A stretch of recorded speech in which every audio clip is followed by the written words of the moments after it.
Transformer అఫెన్సెస్లో కూడా మనం గణనీయంగా తగ్గగలిగాం. 164 అఫెన్సెస్ లాస్ట్ ఇయర్ అయితే ఇయర్ 120 ట్రాన్స్ఫార్మర్ అఫెన్సెస్, అంటే అరౌండ్ 40% దాకా ట్రాన్స్ఫార్మర్ అఫెన్సెస్ తగ్గించగలిగాము. కింద రండి, నెక్స్ట్ కింద రండి. దీంట్లో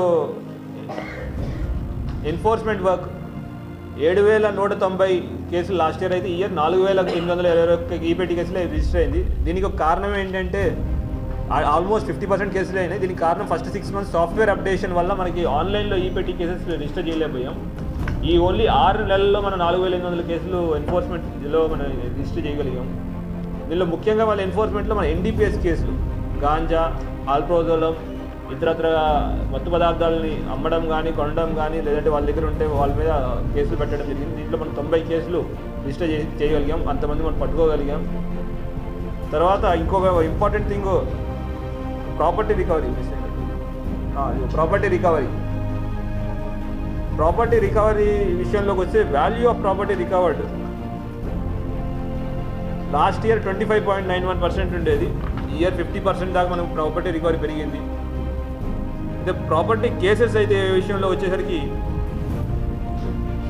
టోటల్ లాస్ట్ ఇయర్ 1,397 కేసులు ప్రాపర్టీకి అఫెన్సెస్ రిజిస్టర్ అయితే ఇయర్ 1,240 కేసులు రిజిస్టర్ అయినాయి. దానిలో డిటెక్షన్కి వచ్చేసరికి 42% నుంచి 39% కొంచెం స్వల్పంగా తగ్గింది. కానీ అది గ్రేవ్ ప్రాపర్టీల్లో వెళ్ళేసరికి ఇదే డిటెక్షన్ పర్సెంట్ 13% పెరిగింది. అండ్ అందులోనూ ముఖ్యంగా ఇంత మాట్లాడుకున్నట్టు value of property recovery last year 2 కోట్ల ప్రాపర్టీ రికవరీ అయితే ఈ ఇయర్ మనకి సుమారుగా 10 కోట్ల ప్రాపర్టీ వరకు రికవర్ చేయగలిగాము. ఇది మన క్రైమ్ పార్టీలు వాళ్ళ తర్వాత local law and order police స్టేషన్లో కష్టం అని చెప్పాలి. Next convictions. ఎంత కష్టపడినా మేము కన్విక్షన్స్ గురించి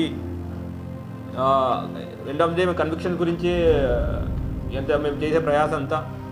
అందులో భాగంగా లాస్ట్ ఇయర్ లైఫ్ కన్విక్షన్లు అంటే జీవిత ఖైదు 12 కేసుల్లో 20 మందికి జీవిత కారాగారం శిక్ష వచ్చింది.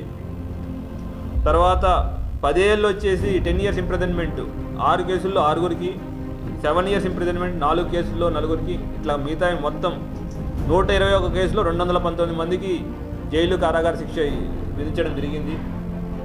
దీంట్లో మాకు తోడ్పడిన మా ప్రాసిక్యూషన్ వింగ్ ప్రాసిక్యూటర్స్కి, మా కోర్ట్ కానిస్టేబుల్కి, మా ఐఓలకి, సుపీరియర్ ఆఫీసర్ అందరికీ అభినందనలు తెలియజేస్తున్నాను.